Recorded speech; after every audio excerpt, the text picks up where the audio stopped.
அரசியலில் சதுரங்க விளையாட்டு போலவே இப்போது தமிழகத்தில் அணி மாற்றங்கள், கூட்டணி மாற்றங்கள், புதிய அரசியல் மாற்றங்கள் ஏற்பட்டிருக்கிற வேளையில் நம்முடைய பெருந்தலைவர் காமராஜர் காலத்திலிருந்து இப்போது வரை பல்வேறு கொள்கைகள், சித்தாந்தங்கள், அரசியல் மாற்றங்களை நேரடி சாட்சியாக இருந்து பார்த்த எழுத்தாளர், இலக்கியவாதி, நடிகர் மற்றும் தமிழக தன்னுரிமை கழகத்தின் தலைவர் என பல்வேறு ஒரு பன்முக ஆளுமையாக திகழும் மூத்த அரசியல் தலைவர் பல கருப்பையா நம்மோடு இணைந்திருக்கிறார். அவரிடம் வரவேற்று தமிழகத்தில் தற்போது ஏற்பட்டுள்ள அரசியல் மாற்றங்கள் என்னென்ன விளைவுகளை ஏற்படுத்தும் என்பது குறித்து விவாதிக்கலாம்.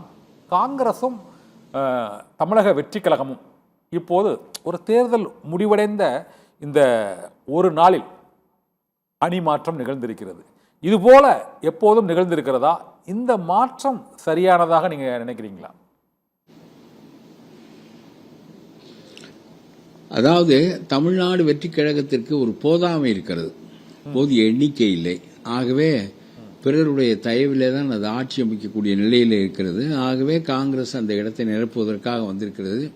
28 இடங்களில் போட்டி போட்டு வெறும் 5 இடங்களில் தான் வெற்றி பெற்றது. இதற்கு முன்னாலேயே ராகுல் விஜயோடு சேர வேண்டும் என்று விரும்பினார். ஆனாலும் கூட திமுகவுக்கு விசுவாச காங்கிரஸ், விசுவாச விடுதலை சிறுத்தைகள் என்று ஒவ்வொரு கட்சியிலும் தனக்கு தனியான விசுவாசிகளை உருவாக்கி வைத்துக் கொள்வது திமுகவினுடைய பழக்கம்.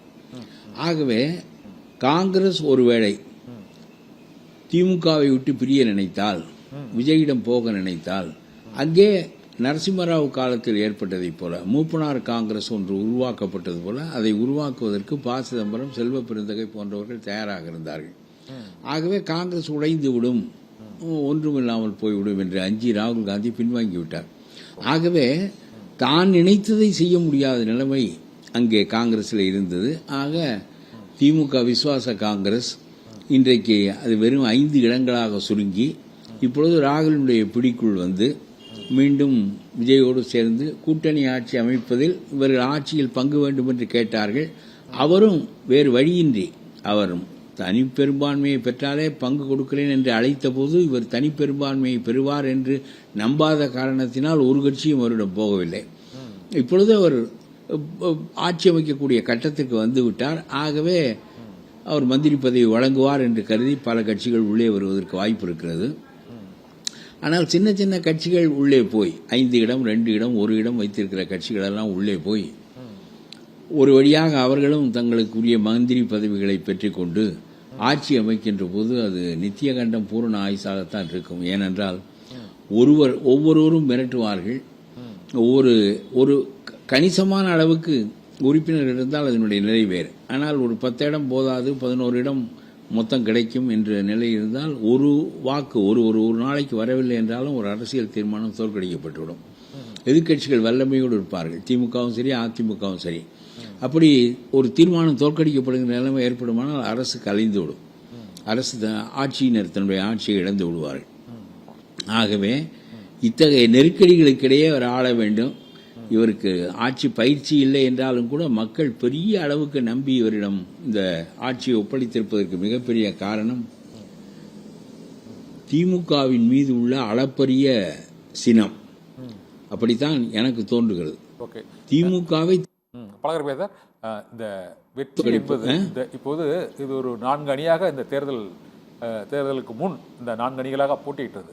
இப்போது ஒட்டு மொத்தமாக, அதாவது பெரிய பெரிய பின்னணி உடையவர்களை முதலமைச்சராக இருந்த திமுக தலைவர் மு.க. ஸ்டாலினில் இருந்து இது போல பல தலைவர்கள் வந்து வீழ்த்தப்பட்டதற்கு என்ன ரீசன் நீங்க நினைக்கிறீங்க சார்? இப்ப தாவேக்காக்கு இவ்வளவு பெரிய ஒரு பூம் வருவதற்கு திமுக மேல உள்ள அந்த கோபம் மட்டும்தான் காரணம் நினைக்கிறீங்களா? இல்லை, திமுக வீழ்த்தப்பட வேண்டும், உறுதியாக வீழ்த்தப்பட வேண்டும் என்கின்ற நிலை இருந்தது. மம்தாவையும் ஸ்டாலினையும் தனிப்பட்ட முறையில் தோற்கடிக்கின்ற அளவிற்கு மக்களுடைய சினம் பெருகி இருந்தது. அந்த 2 கட்சியும் தோற்றன. அதே சமயத்தில் 2 தலைவர்களும் கடுமையாக தோற்றார்கள். அதற்கு காரணம் மக்கள் ஒரு பெரிய மாற்றத்தை விரும்பி நின்றார்கள். மம்தாவும் ஸ்டாலினும் சட்டத்தை விட தங்களுடைய கட்சியை மேலானதாக ஆக்கிக் கொண்டார்கள். சிறையிலே இருக்கிற ஒரு குற்றவாளியை மந்திரியாக சிறையிலேயே பதவி நியமனம் செய்வது என்கின்ற அளவிற்கு ஸ்டாலின் போனார். ஒரு 25,000 ஆசிரியர்களை 25 லட்சம் ரூபாய் வாங்கி கொண்டு இவர் ஆசிரியர்களாக நியமித்த பிறகு ஹைகோர்ட் அவர்களெல்லாம் வேலையை விட்டு நீக்கு என்று சொன்னபோது சுப்ரீம் கோர்ட்டு தன்னுடைய நீதியை, தன்னுடைய சட்டத்தை எல்லாவற்றையும் விட்டுவிட்டு இத்தனை குடும்பங்களும் ரோட்டில் நிற்குமே என்று சொல்லி அவர்கள் மீண்டும் அவர்களை வேலைக்கு அமர்த்தினார்கள். தகுதியற்றவர்கள், தேராதவர்கள், படிப்பில்லாதவர்கள் ஆசிரியர்களாக நியமிக்கின்ற நிலைமை ஏற்பட்டது. ஆகவே சட்டம் தோற்றது. ஆகவே ஜனநாயகத்தின் தன்மை பெருவாரியான எண்ணிக்கைக்கிடையே சட்டம் தோற்பது, ஆனால் நீதி தோற்பது என்பதை நான் பார்த்ததில்லை. சுப்ரீம் கோர்ட்டில் நீதியே தோற்றது. ஆகவே இந்த ஸ்டாலினும் சரி, இந்த மம்தாவும் சரி, சட்டத்திற்கு மேலானவர்களாக தங்களுடைய கட்சியை ஆக்கி கொண்ட ஒரு நிலையில் இந்த மக்கள் சுப்ரீம் கோர்ட்டால் செய்ய முடியாததை, ஹைகோர்ட்டால் செய்ய முடியாததை அவர்கள் ஒரு ஆட்சியை நீக்குவதிலே கங்கணம் கட்டி கொண்டு நின்று நீக்கினார்கள். அப்படி நீக்குகின்ற போது வழக்கமான அதிமுகவை வைத்து நீக்காமல் ஒரு புதிதாக வருகின்ற ஒரு கட்சியை விட்டு நீக்கி பார்ப்போம், இவர்கள் ஒரு புதிதாக என்ன செய்கிறார்கள் என்று பார்ப்போம் என்று நினைப்பது இயற்கையானது. ஆகவே திமுக மீதும் மம்தா மீதும் கொண்ட பெருங்கோபம்தான் இந்த ஆட்சிகள் தோற்கடிக்கப்படுவதற்கு காரணம். பழகர் இன்னொன்று, இந்த மாற்றம் என்பது இந்த திமுக அதிமுகவுக்கு ஒரு தகுந்த மாற்றத்தை ஏற்படுத்தக்கூடிய தலைவராக தமிழக வெற்றி கழக தலைவர் விஜய் இருப்பாரா? ஏனென்றால் கட்சி தொடங்கி 2 ஆண்டுகளில் இருவரும் திராவிட கட்சிகளை வீழ்த்தி இருப்பதன் மூலமாக இந்த இருதுருவ அரசியலுக்கு தவேகா காங்கிரஸ் கூட்டணி ஒரு புதிய சவாலா, செக்மேட்டா அது இருக்கும்னு நினைக்கிறீங்களா? திராவிட அரசியல் சித்தாந்தத்திற்கே ஒரு புதிய செக்மேட்டா இருக்கும்னு நினைக்கிறீங்களா தவேகா? அதாவது தாங்கள் செய்த பிழைகளின் காரணமாக திமுக கடுமையாக தோற்றது. மாற்று அரசாக வந்திருக்க வேண்டிய அதிமுக ஒரு புதிய சோதனை செய்து பார்க்க வேண்டும் என்று மக்கள் எண்ணிய நிலையில் அது தன்னுடைய இடத்தை தக்க வைத்துக் கொள்ள முடியவில்லை என்பதுதானே தவிர திராவிட இயக்கங்களோ திராவிட கொள்கைகளோ தோற்றுவிட்டதாக நான் நினைக்கவில்லை. இன்றைக்கும் இந்தியை எதிர்ப்பதற்கும் பாராளுமன்ற இடங்கள் எண்ணிக்கை குறைக்கப்படுவதை தவிர்ப்பதற்கும் அதை எதிர்த்து போராடுவதற்கும் இடஒதுக்கீடுகளை நடைபெறச் செய்வதற்கும் திராவிடம் என்பதும் தமிழினம் என்பதும் தனியான இனம் என்பதை நிலைநிறுத்துவதற்கும் திராவிடத்தின் அடிப்படை கொள்கைகள் மோசமானவை அல்ல. நடத்துகின்றவர்கள் திராவிட கொள்கைகளை விட ஆட்சியினுடைய சுகங்களிலும் ஆட்சியினுடைய பலன்களிலும் கருத்து செலுத்துகிறவர்களாக இருந்த காரணத்தினால் அந்த கட்சிகள் தோற்கடிக்கப்பட்டனவே தவிர, ஆகவே அந்த கட்சிகள் மீண்டும் பிஜேபி இருக்கின்ற வரையிலும் பாராளுமன்ற இடங்களை குறைக்கின்ற முயற்சி, இந்தியை திணிக்கின்ற முயற்சி, சிபிஎஸ்இயில் மீண்டும் 3 மொழிகளை கொண்டு வருகின்ற முயற்சி, இத்தகைய நிலைகளெல்லாம் ஏற்படும் போது ஒன்று சிபிஎஸ்இயே தூக்கி எறிய வேண்டும், இல்லாவிட்டால் அதாவது 3வது மொழி கூட விருப்ப மொழியாக இருக்க முடியாது. இந்திய மொழிகளில் ஒன்றாக இருக்க வேண்டும் என்றால் ஒரே மொழியவா கற்பான், இந்தியை கற்பான் என்பதுதான் அவர்களுடைய நோக்கம். ஆக இவற்றையெல்லாம் எதிர்ப்பதற்குரிய கட்சிகள் இருக்கும். இவர்கள் ஆளுகின்ற முறை எப்படி இருக்கிறது? ரொம்ப அளவுக்கு அதிகமான வாக்குறுதிகளை அளித்திருக்கிறார். தமிழ்நாடு முழுவதும் பெண்கள் பேருந்துகளில் எங்கு வேண்டுமானாலும் ஏறலாம், கும்பகோணம் போகலாம், கன்னியாகுமரி போகலாம், கோயம்புத்தூர் போகலாம், எந்த மடியில் பர்சு வைத்துக் கொள்ள வேண்டிய தேவையில்லை என்று மக்கள் தொகையில் பாதி பேர் பேருந்துகளில் இலவசமாக பயணம் செய்வது என்பது ஏற்கனவே 48,000 கோடி கடனில் இருக்கின்ற பேருந்து நிறுவனம் 19,000 பேருந்துகளும் காலையில் வெளியே புறப்படும் போதே நட்டத்தில் தான் புறப்படுகின்றன. ஆக இதில் பாதி மக்கள் தொகை பணம் கொடுக்காமல் பயணம் செய்ய முடியும் என்கின்ற நிலை ஏற்படுமானால் பிறகு வண்டிகளெல்லாம் நின்றுவிடும். தவணை எப்படி கட்டுவார்கள், வட்டி எப்படி கட்டுவார்கள், சம்பளம் எப்படி கொடுப்பார்கள், வாக்குறுதிகளை நிறைவேற்ற முடியும் நீங்க நினைக்கிறீங்களா சார்? விஜய் அளித்த வாக்குறுதிகளை அனைத்துமே 6 சிலிண்டர் இலவசம், அனைத்து இடங்களுக்கும் 3-4 லட்சம் கோடி வருமானம், 3-4 லட்சம் கோடி வருமானம் உள்ள சொல்லுங்க சார் தமிழ்நாடு அரசு 7-8 லட்சம் கோடி ரூபாய்க்கு வாக்குறுதிகளை அளிக்குமானால் இவற்றையெல்லாம் செய்ய முடியாது. ஸ்டாலின் செய்த தவறே 5 லட்சம் கோடி புதிதாக கடன் வாங்கி 60-70 ஆண்டுகளில் மொத்த கடன் 5 லட்சம் கோடி. ஸ்டாலின் மட்டும் வாங்கியது 5 லட்சம் கோடி கடன். எதனால் என்றால் வாங்கி சட்டி கொடுத்தார், முட்டி கொடுத்தார், இலவசம் கொடுத்தார், மாணவனுக்கு 1000 ரூபாய் கொடுத்தார். இது போன்ற காரியங்களைத்தான் அவர் செய்தாரே தவிர 5 லட்சம் கோடியை புதிதாக கடன் வாங்கி இந்த இலவசங்களை அளித்ததின் மூலம் ஆக்கப்பூர்வமான கன்ஸ்ட்ரக்டிவ் ப்ரோக்ராம்ஸ் எதுவுமே இல்லாமல் போகின்ற நிலை ஏற்பட்டது. அதற்கு ஆண்டு ஒன்றுக்கு 80,000 ரூபாய் வட்டி கட்ட வேண்டிய நிலையில் தமிழ்நாடு அரசு வைக்கப்பட்டிருக்கிறது. இந்த நிலையில் புதிதாக வருகின்ற ஆட்சி அந்த வட்டியை கட்ட வேண்டும் என்பது மட்டும் அல்ல, இவர்கள் கொடுத்த வாக்குறுதிகளை நிறைவேற்றுவதற்கு இன்னும் ஒரு 10 லட்சம் கோடி கடன் வாங்க வேண்டும். ஆகவே காலப்போக்கில் அதையெல்லாம் புரிந்து கொள்வார். நான் ஒன்று சொல்லுகிறேன், மக்கள் மாறுதலை விரும்பினார்கள். அதற்கு அந்த மாறுதலை ஒரு புதிய மனிதனின் மூலம் ஆனா புதிய ஏன் சார் மனிதனின் மூலமாக சீமானை ஏன் சார் தேர்ந்தெடுக்கல? ஒரு மாறுதலை விரும்பியிருக்காங்க, விஜயை நம்பினாங்க, சீமானை ஏன் சார் நம்பல? இல்லை, இவருக்கு சீமானை நம்ப முடியாது. ஆடு மேய்க்கிறவனையெல்லாம் அரசாங்க சிப்பந்தி ஆக்குவேன் என்று சொல்வதெல்லாம் எனக்கு ரொம்ப மண்டையே குடையும். ஆகவே அது ஒரு கட்சியே இல்லை. ஒவ்வொரு நிலைகளிலும் ஒரு காலத்தில் இலை மலர்ந்தால் ஈழம் மலரும் என்று ஸ்போக்ஸ் பர்சன் ஆஃப் ஜெயலலிதாவாக இருந்தவர். அப்புறம் இன்னொரு கட்டத்தில் பிஜேபியினுடைய ஸ்போக்ஸ் பர்சனாக பெரியாரை கடித்தவர். இப்படி வேறு ஒருவருடைய காரியங்களை செய்வதற்கு அவர்களுடைய கருவியாக சில பலன்களை பெற்றுக்கொண்டு காரியம் செய்கின்ற ஒருவர் அரசியலின் நம்பகத்தன்மை உடையவர் இல்லை என்பது என்னுடைய கருத்து. ஆகவே அவர் பேசுவதும் ரொம்ப அதீதமாக பேசுவார். ஆடு மாடுகள் மேய்க்கின்றவனை அரசு சிப்பந்தியாக, அப்புறம் அரசு சிப்பந்தி எல்லாம் என்னவாக ஆக்குவது என்று எனக்கு தெரியவில்லை. ஆகவே அரசு பணியை செய்கின்றவன் அரசு சிப்பந்தி. ஆடு மாடு மேய்க்கின்ற குடிமகனுக்கு அவனுக்குரிய காரியங்களை செய்து கொடுக்க வேண்டுமே தவிர அவன் தலைமைச் செயலகத்தில் உட்கார்ந்து பணியாற்றுகின்ற அவனுடைய இடத்தை இவனுக்கு அளிப்பதன் மூலம் காரியங்கள் ஒன்றும் நிறைவேறாது. ஆகவே அது ஒரு வகை. அதாவது ஒரு 15% வாக்குகள் தமிழ்நாட்டில் அலைந்தன. ஒரு கட்டத்தில் விஜயகாந்துக்கு விழுந்தது. விஜயகாந்த் இல்லாத போது அது சீமானுக்கு விழுந்தது. இப்பொழுது விஜய் வந்த பிறகு சீமான் காலியாகிவிட்டார். இப்பொழுது விஜய்க்கு விழுந்திருக்கிறது, அதைவிட கூடுதலாகவும் விழுந்திருக்கிறது. ஆக விஜய்க்கு ஒரு பெரிய வாய்ப்பு கிடைத்திருக்கிறது. அவருக்கு அரசியல் பழக்கம் இல்லை, கன்விக்ஷன்ஸும் அவர் பெரிய அளவுக்கு உடையவர் இல்லை. இன்னும் எத்தனையோ காரியங்களில் மத்திய அரசோடு மோத வேண்டிய கட்டங்கள் எல்லாம் இருக்கின்றன. இதற்கு முன்னால் வரையிலும் அது வெறும் அரசியல் எதிரி, கொள்கை எதிரி என்று சொல்லிவிட்டு அத்தகைய திறனாய்வுகளை தவிர்த்து கொண்டு போக முடியும். இனிமேல் அதுபோல எல்லாம் செய்ய முடியாது. இப்போ பார்லிமெண்ட் இடங்கள் எண்ணிக்கை முடிவு செய்யப்பட வேண்டிய கட்டம் வருகிற போது உத்தரப்பிரதேசத்துக்கான இடங்கள் வேறு, தமிழ்நாட்டுக்கான இடங்கள் வேறு என்ற நிலை வருமானால் மோடி சொல்லுகிறார், உத்தரப்பிரதேசத்தை எதிர்க்கிற தமிழ்நாட்டுக்கு அவர்களோடு சேர்ந்து கொண்டு திரிகிறார் நம்முடைய முலாயம் சிங் என்று அவர் சொன்னார். ஆகவே எதற்காக சொல்லுகிறார்? முலாயம் சிங் சேர்கிறாரா இல்லையா? அகிலேஷ் யாதவ். அகிலேஷ் யாதவ், ஆமா, முலாயம் மகன். சரி. ஆக எதற்காக இதை சொல்லுகிறேன் என்றால், தமிழ்நாட்டினுடைய பல்வேறு உரிமைகள் பல்வேறு சட்டங்களில் இப்ப சிபிஎஸ்இ வந்திருக்கிறது. 3 மொழியையும் கட்டாயமாக்குகிறார். இன்னைக்கு கூட இந்த பிஎம் ஸ்ரீ திட்டத்தை அமல்படுத்துவது தொடர்பாக தலைமைச் செயலாளர் உடனடியாக பதிலை அளிக்க வேண்டும் என்ற மத்திய அரசு ஒரு கடிதம் எழுதியிருக்கிறது. இதே போல சொல்லட்டும், அரசினுடைய கொள்கை அது. அரசு கொள்கைப்படி இப்போ பிஎம்3 பட்டத்தை அனுமதிக்குமா இல்லையா, படிப்பை அனுமதிக்குமா இல்லையா என்று அரசு சொல்லட்டும். பிஎம்3 தேவையில்லை, அதனால் அப்படி என்று திமுக அரசு கருதியது. இப்பொழுது சிபிஎஸ்இக்குள் புதுச்சேரி போன்ற இடங்களில் பிரெஞ்சு மொழி படிப்பார்கள். ஏனென்றால் பிரெஞ்சு குடிமக்களாக அவர்கள் இருப்பார்கள். பிரெஞ்சு அவர்களுக்கு வேண்டிய வசதிகளை செய்து தரும், தான் ஆண்ட நாடு என்ற முறையில். எனக்கு தெரிய பிரான்ஸுக்கு நான் போயிருக்கிறேன், புதுச்சேரிக்காரர்களாக தான் இருப்பார்கள். தமிழர்கள் முழுவதும் புதுச்சேரிக்காரர்களாக இருப்பார்கள்.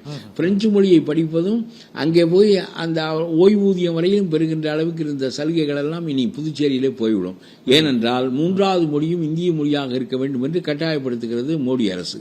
அப்படிப்பட்ட நிலைமை வருகிறது போது பிரெஞ்சு படிக்க முடியாது. பிரெஞ்சினுடைய சலுகைகளை புதுச்சேரி இழக்கும் என்கின்ற நிலையில் சிபிஎஸ்இ பள்ளிக்கூடத்தையே புறக்கணிக்க வேண்டும் என்று நான் சொல்கிறேன். இந்த மாதிரி எல்லாவற்றிலும் கடுமையான போக்கை கடைபிடிக்க கூடியவரா விஜய் என்பதை காலம்தான் நமக்கு காட்ட வேண்டும். இதுவரையிலும் அவர் மேலோட்டமாக சும்மா ப்ரோ ஸ்டாலின் சார் என்ன சார் இதற்கு பதில் என்றெல்லாம் சொல்லிவிட்டு போக முடிந்தது. இவர்கள் நினைத்ததற்கு மேலான வெற்றியை மக்கள் கொடுத்து விட்டார்கள். கூட்டணி அரசாக வேறு அமையப் போகிறது. ஒவ்வொரு பக்கம் இழுப்பார்கள். நேர்மையாக ஆட்சி செய்வது என்பது எளிதான காரியம் இல்லை. ஆனால் நான் முதலிலே சொல்லுகிறேன், முதலிலே இந்த எம்எல்ஏக்களை கொண்டு போய் ரிசார்ட் பாலிடிக்ஸ் செய்ய வேண்டிய கட்டாயம் ஏன் வருகிறது என்றால் பாதுகாக்க வேண்டியதாக இருக்கிறது. முன்பெல்லாம் நான் எம்எல்ஏ ஆக இருந்திருக்கிறேன், யாரும் என்னை ரிசார்ட்டில் கொண்டு போய் வைத்ததில்லை. ஆனால் இப்பொழுது ரிசார்ட் அரசியல் நடப்பதற்கான அவர்களை பாதுகாக்க வேண்டியது இருக்கிறது. அது ஒரு பக்கம் இருக்கட்டும். எப்படி இருந்தாலும் முதலிலே அவர் தன்னுடைய எம்எல்ஏக்களுக்கு என்ன சொல்ல வேண்டும் என்றால், ஊழல் லஞ்சம் இவை அல்லாத ஒரு ஆட்சியை நம்ம விரும்பி நம்மிடம் ஆட்சியை ஒப்படைத்திருக்கிறார்கள். ஆகவே நீங்கள் யாரும் தேவையில்லாமல் போலீஸ் ஸ்டேஷனுக்கு போவது, எனக்கு வேண்டியவனை ஏன் பிடித்து கொண்டு வந்தா என்று கேட்பது போன்ற காரியங்களை செய்யாதீர்கள். தாசில்தார் அலுவலகத்தில் உங்களுக்கு வேலை இல்லை, கல்குவாரிகளில் உங்களுக்கு வேலை இல்லை, ஆற்று மணலில் உங்களுக்கு பங்கில்லை. இதையெல்லாம் செய்தால்தான் நம்முடைய ஆட்சி நிலைக்கும். ஆகவே நம்முடைய திட்டங்களின் காரணமாக நாம் வெற்றியும் தோல்வியும் அடைய வேண்டுமே தவிர நம்முடைய ஊழலின் காரணமாக அடையக்கூடாது. அதுதான் நம்மிடம் மக்கள் எதிர்பார்க்கின்ற முதல் தகுதி என்கின்ற மாபெரும் செய்தியை திரும்ப திரும்ப அவர்களுக்கு சொல்ல வேண்டும். ஏனென்றால் பல பேர் A1 அக்யூஸ்டுகள், எதிர்க்கட்சியிலிருந்து காலையில் வந்து மாலையில் வேட்பாளரானவர்கள், ஒரு தகுதியும் இல்லாமல் பல்வேறு முறைகளில் வந்தவன் போனவனுக்கெல்லாம் கொடுத்து ஒருவன் களத்தை விட்டே போய்விட்டான் சேலத்தில். அதனால் எதற்கு சொல்கிறேன் என்றால் அவர்களையெல்லாம் கட்டுப்படுத்தி மறுபடியும் அவர்களுக்கு சொல்ல வேண்டிய செய்தி, நாம் அரசு காரியங்களில் தலையிடாதீர்கள், சட்டமன்ற பணிகளை ஆற்றுங்கள், மக்களுக்குரிய சேவைகளை செய்யுங்கள், அவர்களுக்குரிய பொது தேவைகளை பூர்த்தி செய்யுங்கள். ஒவ்வொரு தனி மனிதனுக்காகவும் தாசில்தார் அலுவலகத்துக்குள்ளும் போலீஸ் ஸ்டேஷன்களுக்குள்ளும் நுழையாதீர்கள். திமுக போலீஸ் ஸ்டேஷன்களை எல்லாம் தன்னுடைய போலீஸ்காரர்களை தன்னுடைய ஏவலர்களாக வைத்திருந்த அந்த நிலையை மாற்றி ஒரு புதிய ஆட்சியை நாம் தோற்றுவிக்க வேண்டும் என்ற செய்தியை அவர்களுக்கு திரும்ப திரும்ப சொல்ல வேண்டும். இது தமிழ்நாட்டு அரசியல்வாதிகளுக்கே பழக்கமில்லாத செய்தி. ஓகே, சொல்லுங்க. இன்னொரு முக்கியமான கேள்வி என்னன்னா, இன்னொரு முக்கியமான கேள்வி என்னன்னா, இந்த இன்று அவர் ஆளுநரை சந்தித்து விட்டு வந்து ஆட்சி அமைக்க அழைப்பு விடுக்க வேண்டும் என்று உரிமை கோரிய பின்னர் இப்போது வரை அவருக்கு ஆளுநர் வந்து அழைப்பு விடுக்கவில்லை. அதற்கான போதிய எம்எல்ஏக்கள் இல்லை. 5 எம்எல்ஏக்கள் தான் கூட 113 தான் இருக்கிறார்கள். மேலும் ஒரு 6 சட்டமன்ற உறுப்பினர்கள் தேவை என்பதால் இன்னும் அவருடைய பதவியேற்பு விழா நேரமோ அல்லது ஆட்சி அமைக்க அழைப்பு விடுப்பதோ இன்னும் அதிகாரப்பூர்வமாக அறிவிக்கவில்லை. இதில் வந்து ஆளுநரின் செயல்பாடு எவ்வாறு நீங்க நினைக்கிறீங்க? எப்படி இருக்குன்னு நினைக்கிறீங்க? ஆளுநருடைய செயல்பாடு சரிதான். இல்ல கேளுங்க, ஆளுநர் 2 விதமாக செயல்படலாம். ஒன்று, இவரை இந்த ஆட்சியை ஏற்றுக்கொண்டு விட்டு ஆட்சி அமையுங்கள் என்று சொல்லிவிட்டு 1 மாதமோ 40 நாளோ 25 நாளோ உங்களுக்கு தவணை தருகிறேன், நீங்கள் அதற்குள் உங்களுடைய பெரும்பான்மையை சட்டமன்றத்தில் மெய்ப்பிக்க வேண்டும், மெய்ப்பித்தால் உங்களுடைய அரசு நீடிக்கும் என்று சொல்லி ஒரு மாதமோ 15 நாளோ ஏதோ ஒரு நாள் கவர்னருடைய விருப்பப்படி அனுமதிப்பது ஒரு வகை. நீங்கள் யாரெல்லாம் உங்களுக்கு ஆதரவாக இருக்கிறார்கள் என்பதை மெய்ப்பித்து விட்டு நீங்கள் தலைமைச் செயலகம் செல்லலாம். ஆகவே இப்பொழுது 5 பேர் காங்கிரஸ்காரர்கள் உங்களை ஆதரிக்கிறார்கள் என்பது போல இன்னொரு 6 பேர் யார் உங்களை ஆதரிக்கிறார்கள் என்பதை நீங்கள் எனக்கு சொல்லிவிட்டு நீங்கள் ஆட்சி பொறுப்பில் அமருங்கள் என்றும் சொல்லலாம். ரெண்டுமே the pleasure of the governor தானே தவிர இதிலே அவர் எப்படி நடந்து கொள்ள வேண்டும் என்று நாம் எதிர்பார்க்க முடியாது. ரெண்டும் சரிதான். நான் சொல்லுகிறேன், நான் ஆட்சியிலே உட்கார்ந்து கொள்வேன், பிறகு என்னுடைய அதிகாரத்தை பயன்படுத்தி ஆட்களை பிடிப்பேன் என்று சொல்வதற்கு அந்த வகை பயன்படும். அப்படி நீ செய்யக்கூடாது, ஆட்களை வைத்துக் கொண்டுதான் ஆட்சி மன்றத்திற்கே போக வேண்டும் என்று சொல்வது இன்னொரு வகை. இந்த முறை சரியான முறைதான், இது தவறு என்றெல்லாம் சொல்ல முடியாது. இதுல ஏதோ அழுத்தம் இருக்கும், இதுல மத்திய அரசோட அழுத்தம் இருக்கலாம், இல்லைன்னா ஒரு ஆட்சி அமைப்பதில் இது சும்மா மத்திய அரசு என்றால் சட்டம் என்று ஒன்று இருக்கிறது. நீ உன்னுடைய பெரும்பான்மையை மெய்ப்பித்து விட்டு ஆட்சி மன்றத்திற்கு போ என்று சொல்வதற்கு சட்டம் இடம் கொடுக்கிறது. கவர்னர் விரும்பினால் உங்களுக்கு சலுகை அளித்து ஆட்சி அதிகாரத்தை பயன்படுத்தி ஆள் பிடிக்கலாம் என்பதற்கும் இருக்கிறது. அதெல்லாம் ஆளுநருடைய விருப்பப்படி என்று இருக்கிற போது அதில் என்ன சட்ட மறுப்பு இருக்கிறது? எல்லாவற்றுக்கும் மத்திய அரசாங்கம் சொல்லுகிறது என்று சொல்வது சரியான ஒரு முறை இல்லை. பிறகு சட்டத்திற்கு மாறாக மத்திய அரசாங்கம் சொல்லுகிறது என்று சொன்னால் நாம் மத்திய அரசாங்கத்தை கண்டிக்கலாம். ஆளுநர் தன்னுடைய சரியான அணுகுமுறை தான், அதுல ஒன்றும் பிழை இல்லை. இப்போ இந்த ஒரு காங்கிரஸ் கட்சி வந்து ஒரு பழமையான கட்சி. நீங்கள் அதில் வந்து கிட்டத்தட்ட ஒரு 60களில் இருந்து நீங்க பயணித்து வந்தீங்க. இப்போ அந்த கட்சியோட செல்வாக்கு நிலை எல்லாமே உங்களுக்கு தெரியும். இந்த சூழ்நிலையில் இப்போதைக்கு ஒரு காங்கிரஸ் கட்சி என்றால் வந்து கொஞ்சம் முதியவர்கள் மற்றும் வந்து அங்கே காங்கிரஸ் கட்சியில் வேலை பார்க்கறதுக்கு ஆள் இல்லை அப்படிங்கிற மாதிரி ஒரு விமர்சனம் இருக்கக்கூடிய சூழ்நிலையில் தமிழக வெற்றி கழகத்தோடு காங்கிரஸ் இணையும் போது அது இந்த திமுக அதிமுகவோட ஒரு பெரிய சக்தி வாய்ந்த ஒரு இயக்கமாக மாறிவிடும் என்பதற்கான வாய்ப்புகள் இருக்குது, வளர்ச்சி அடைவதற்கான வாய்ப்புகள் அதிகமாக இருக்குதா நீங்க ஃபீல் பண்றீங்களா? காங்கிரஸோட வளர்ச்சி ரொம்ப காங்கிரஸ் வந்து சுருங்கி விட்டது. அதை சுருங்கி போக செய்து விட்டார்கள். ப. சிதம்பரம் போன்றவர்கள், திருநாவுக்கரசு, ப. சிதம்பரம், இந்த செல்வ பெருந்தொகை இவர்களெல்லாம் சேர்ந்து அந்த காங்கிரஸ் கட்சியை சுருக்கி விட்டார்கள். 67 ஆட்சியை இழந்த பிறகு அது கொஞ்சம் கொஞ்சமாக ஒரு மாற்று கட்சியாக வருவதற்கான முயற்சிகளே நடக்கவில்லை. பிறகு திமுக அதிமுக என்பதுதான் ஒன்றுக்கொன்று மாற்றாக அமைந்தனவே தவிர காங்கிரஸ் அதற்கான முயற்சிகளில் ஈடுபடவில்லை. பிஜேபி அதற்கான முயற்சியில் சென்ற முறை அண்ணாமலையினுடைய தலைமையில் ஈடுபட்டு அது அதிமுகவை பலவீனப்படுத்துவதற்கு தான் பயன்பட்டதே தவிர பாராளுமன்றத்தில் ஒரு இடத்தை கூட மோடிக்கு அது பெற்றுக் கொடுக்கவில்லை.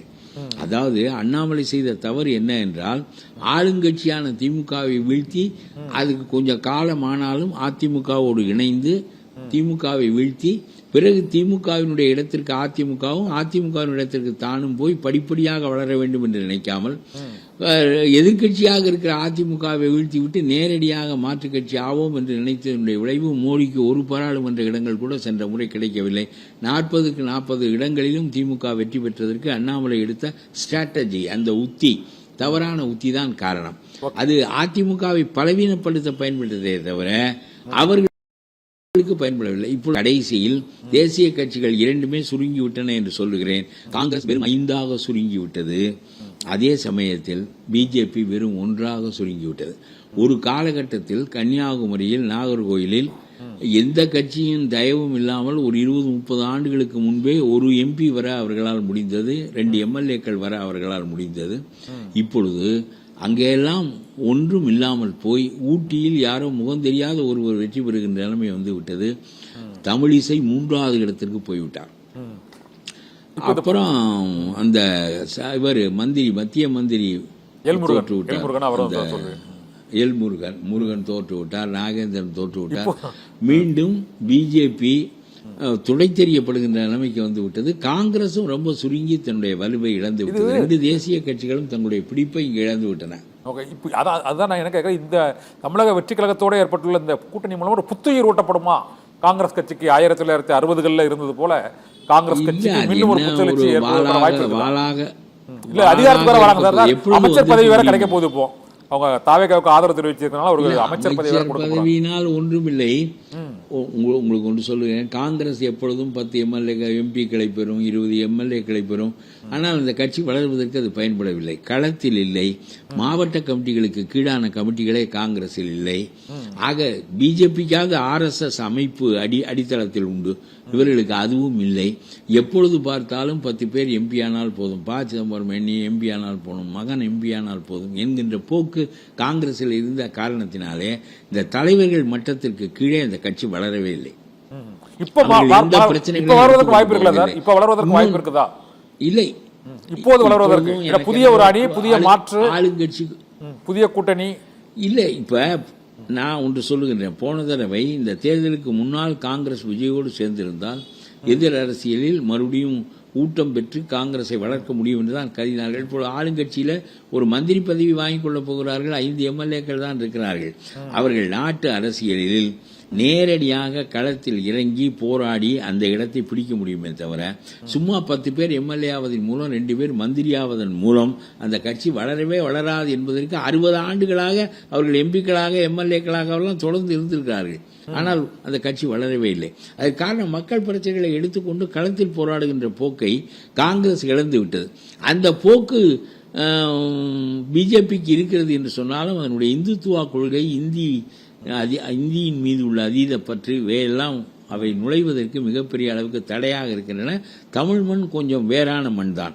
ஏனென்றால் உங்களுக்கு சொல்லுகிறேன், இந்துத்துவா என்பது ஒரு நாட்டினுடைய கொள்கையாக இருப்பது என்பது ஏற்கத்தக்கதல்ல. இந்து மதமே சென்ற நூற்றாண்டில் உண்டாக்கப்பட்ட பெயர் தானே தவிர அதற்கு முன்பு வள்ளலாருக்கு இந்து மதம் தெரியாது, திருநாவுக்கரசருக்கு தெரியாது, ஞானசம்பந்தருக்கு தெரியாது, திருமூலருக்கு தெரியாது, யாருக்கு தெரியாது. பாரதிக்குத்தான் இந்து என்ற சொல்லே முதலாக தெரியும். ஆகவே இந்திய தேசியத்தை கட்டமைப்பதற்கு இந்து மதத்தின் வழியாக முயன்றதன் விளைவாக இந்துத்துவம் புதிதாக கட்டப்படுகிறது. இந்து மதத்தின் வழியாக தேசியத்தை கட்டமைக்கின்ற முயற்சி சரியான முயற்சி இல்லை. பல்வேறு மொழிகளும் பல்வேறு இனங்களும் இருக்கின்ற ஒரு நாட்டில் இந்து மதம் என்று இல்லாத ஒரு மதத்தை திணித்ததன் மூலம் பெரியாரே தவறிவிட்டார் என்பது என்னுடைய கருத்து. கடவுள் இல்லை என்று சொல்வதற்கு பதிலாக தமிழனுடைய சமயம் வேறு, தமிழனுக்கு மொழி உண்டு, இனம் உண்டு, கலாச்சாரம் உண்டு, பண்பாடு உண்டு, திருக்குறள் போன்ற சிறந்த நூல்கள், தொல்காப்பியம் போன்ற இலக்கண நூல்கள் உண்டு. ஆனால் தமிழனுக்கு சமயம் இல்லையா? அவனுடைய சமயம் சைவம், அவனுடைய சமயம் வைணவம், அவனுடைய சமயம் குலதெய்வ வழிபாடுகள். ஆகவே இந்துத்துவா என்பது வேத மதம். நான் சொல்லுகிறேன், 2 மதங்களும் பிரிந்தால் இந்த பார்ப்பன எதிர்ப்பு சண்டை ஓய்ந்துவிடும். நான் இதை வெகு காலமாக இதை சொல்லிக் கொண்டிருக்கிறேன். பார்ப்பன எதிர்ப்பு என்பது ஏற்படுவதற்கு காரணம் சமக்கிருத திணிப்பு, வேதமத திணிப்பு, இந்துத்துவா என்ற பெயரிலே மீண்டும் ஒரு பிராமண ஆதிக்கம் ஏற்பட்டுவிடும் என்று இவர்கள் அஞ்சுகிற காரணத்தினாலே அவர்களை எதிர்த்து நிற்கிறார்கள். ஆகவே இவர்களுடைய மதம் சைவம். நம்முடைய அரசாங்கத்திலேயே இதெல்லாம் விஜய்க்கு சிந்திக்க தெரிந்தால் இதையெல்லாம் புதுமையாக செய்யலாம். தமிழ் சமயங்கள் மற்றும் வேத சமய அறநிலையத்துறை என்று வையுங்கள், பார்ப்பன எதிர்ப்புக்கான வேலையே போய்விடும். அவர்கள் மதத்தை அவர்கள் கொண்டாடட்டும், நம்முடைய மதத்தை நாம் கொண்டாடுவோம். முஸ்லீமை நாம் எதிர்ப்பதில்லை என்பது போல வேத சமயத்தை நாம் எதிர்க்க வேண்டிய தேவையோ பார்ப்பன எதிர்ப்போ தேவையில்லை. ஓகே, பழக்கரவை சார், நிறைவா இந்த விவாதாரங்கள் நிறைவா ஒரு கேள்வி. இப்போது காங்கிரஸ் கட்சி இந்த தேர்தல் முடிவுகள் வெளியான 2 நாட்களில் இன்னொரு அணியில் மாறுவதாலும் அடுத்து வரக்கூடிய உள்ளாட்சி தேர்தல் மற்றும் நாடாளுமன்ற தேர்தல் 2029 ஆகியவற்றில் தாவேக்காவுடன் தான் பயணிப்போம் என்று அந்த ஒப்பந்தத்தில் அவர்கள் கையெழுத்திட்டிருக்கிறார்கள். ஒப்பந்தத்தை அவர்கள் வழங்கியிருக்கிறார்கள். அந்த நிபந்தனையோடு ஆதரவு வழங்கியிருக்காங்க. ஆனால் அது நாடாளுமன்ற தேர்தல் உள்ளாட்சி தேர்தலில் பலன் அளிக்குமா சார்? அவங்களுக்கு ஒரு சிறிய அளவிலையாவது இப்ப இருக்கிறத விட கொஞ்சம் அதிக அளவுக்கான சீட்டுகளோ அல்லது வளர்ச்சியோ பெறுவதற்கான வாய்ப்பு இருக்குதா? இல்லை, அது தெரியவில்லை. அது விஜய் இன்னொரு ஒரு ஆண்டு கடந்து இப்பொழுது உள்ளாட்சி தேர்தல்களில் இருக்கின்றவர்கள் பொறுப்புகளில் இருக்கிறார்கள். இது முடிகின்ற காலகட்டத்தில் புதிதாக வருகின்ற போது அதற்குள் விஜயினுடைய ஆட்சி மக்களுடைய மனதில் ஊன்றவோ நம்பிக்கை ஏற்படுத்தவோ முடியுமானால் அவர்களோடு சேருகின்றவர்களும் பயன்பெறுவார்கள். இல்லாவிட்டால் திமுக இன்னும் அந்த எதிர்ப்பு அரசியலில் தன்னுடைய இடத்தை தக்க வைத்துக் கொள்ள முயலும். அது ஒன்றும். ஏனென்றால் அந்த இந்துத்துவா எதிர்ப்பு, பிஜேபி எதிர்ப்பு, இந்து மத எதிர்ப்பு, இது போன்ற எதிர்ப்புகளில், இந்தி எதிர்ப்பு, இது போன்ற எதிர்ப்புகளில் தன்னை தக்க வைத்துக் ஒரே ஒரு எம்எல்ஏ இருக்கக்கூடிய நிலையில் அந்த எதிர்ப்பு அரசியல் இனிமேலும் திமுகவுக்கு எடுபடுமா சார்? அது இந்த தேர்தலில் எடுபடும். பிஜேபி ஆட்சி இருக்கின்ற காரணத்தினாலும் அவர்களுடைய செயல்பாடுகள் தமிழ்நாட்டை தாக்குகின்ற போது விஜயை விட கடுமையாக திமுக அதிமுக போராட முடியும். ஏனென்றால் விஜயும் காங்கிரசும் பண்ணிட்டாங்கன்னா, விஜயும் அதிமுகவுமே பிஜேபியை கடுமையாக எதிர்க்க ஆரம்பிச்சுட்டாங்கன்னா இந்த எதிர்ப்பு அரசியல திமுக பலவீனமாக சார் எதிர்க்கட்சி இருக்கக்கூடிய சூழ்நிலையில. இல்ல, காங்கிரஸ் ஒரு தேசிய கட்சி. உத்தரப்பிரதேசத்துக்காரனிடம் தூண்டி விடுவதற்கு மோடி முயலுகின்ற போது தமிழ்நாட்டுக்காரனை பார்த்தீர்களா? அவன் உத்தரப்பிரதேசத்தினுடைய எண்ணிக்கையை குறைக்க நினைக்கிறான். நம்முடைய முலாயம் சிங் மகன் அதை ஆதரிக்கிறார் என்று சொல்லுகின்ற போது இந்த பிளவுபடுத்தவாது அவருக்கு முடிகிறது. காங்கிரஸ் அதையும் சொல்ல முடியாது, இதையும் சொல்ல முடியாது. இந்த 2 கட்டான நிலைமை இந்த தேசிய கட்சிகளுக்கு இருக்கிறது. இந்தி திணிக்கப்படுகின்ற போது மோடியை எதிர்ப்பார்கள். காங்கிரஸ் என்ன செய்யும்? இந்தியை திணிக்காதே என்று சொல்லுமா? ஆகவே எப்பொழுதும் அந்த நிலைதான். இன்னொன்று சொல்லுகிறேன், இந்த கர்நாடகத்துக்காரன் மேகதாது அணையை கட்டுவான். அப்பொழுதே கூட்டு சேர்ந்த காரணத்தினால் திமுக காரனை எதிர்க்க மறுத்தான். நீ எதுக்கு சும்மா கோர்ட்டுக்கு போற? இங்கே வா, நீ மேகதாது அணையை கட்டினால் தமிழனுடைய நலன் பாதிக்கப்படும். ஆகவே உன்னோடு நான் கூட்டணி சேர்வது தமிழ் நலன் பாதிக்கப்படாத நிலையில் மட்டுமே நடக்கக்கூடியது என்று கேட்க முடிந்ததா திமுகவால்? இப்பொழுது மீண்டும் இது போன்ற காரியங்கள் நடக்கின்ற போது விஜயாலும் கேட்க முடியாது. ஏனென்றால் அந்த தனித்தன்மையை அவர்கள் தேசிய கட்சிகளோடு சேருகின்ற போது வாய் மூடிக்கொள்ளுகிறார்கள். அதனாலே தமிழனுடைய நலன் பாதிக்கப்படுகிறது என்பதனுடைய கருத்து. முல்லை பெரியார் அணைக்கு சிபிஎம் எதிர்க்கக்கூடிய ஆற்றல் இங்கே உள்ள சிபிஎம்முக்கு இல்லை. அவனோடு கூட்டி சேருகின்ற காரணத்தினால் திமுகவும் பலவீனமான குரலில் ஒலிக்கிறது.